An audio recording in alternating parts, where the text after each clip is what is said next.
பொறுமை இழந்த அர்ஜுனனால் போர்க்களத்தில் நிற்க முடியவில்லை. மனம் பலவீனம் உற்றதால் தன்னையே மறக்கலானான். ஜட பொருட்களின் மீதான அளவு கடந்த பற்றுதல் ஒருவனை குழம்பிய நிலைக்கு இட்டுச் செல்லும். பயம் த்விதீயாபி நிவேஷதஹ ஸ்யாத, இவ்வாறு பாகவதத்தில் சொல்லப்பட்டுள்ளது. இத்தகைய பயமும் மனநிலையின் இழப்பும் பௌதீக நிலைகளால் மிகவும் பாதிக்கப்பட்டவர்களிடம் உண்டாகிறது.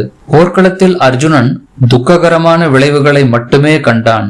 எதிரிகளை தோற்கடித்து வெற்றி பெறுவதிலும் அவன் மகிழ்ச்சி அடைய மாட்டான். நிமித்தானி விபரீதானி எனும் சொற்கள் மிக முக்கியமானவை. எதிர்பார்ப்புகளில் ஏமாற்றத்தையே காணும் மனிதன் நான் ஏன் இங்கு இருக்கிறேன் என்று எண்ணுகிறான். ஒவ்வொருவரும் தன்னிலும் தன் சுயநலத்திலும் ஆர்வம் உடையவர்களாக மட்டுமே இருக்கின்றார்கள். யாருமே பரமனின் மீது ஆர்வம் காட்டுவது இல்லை. கிருஷ்ணரின் ஏற்பாட்டினால் அர்ஜுனன் தனது உண்மையான சுயநலனை அறிய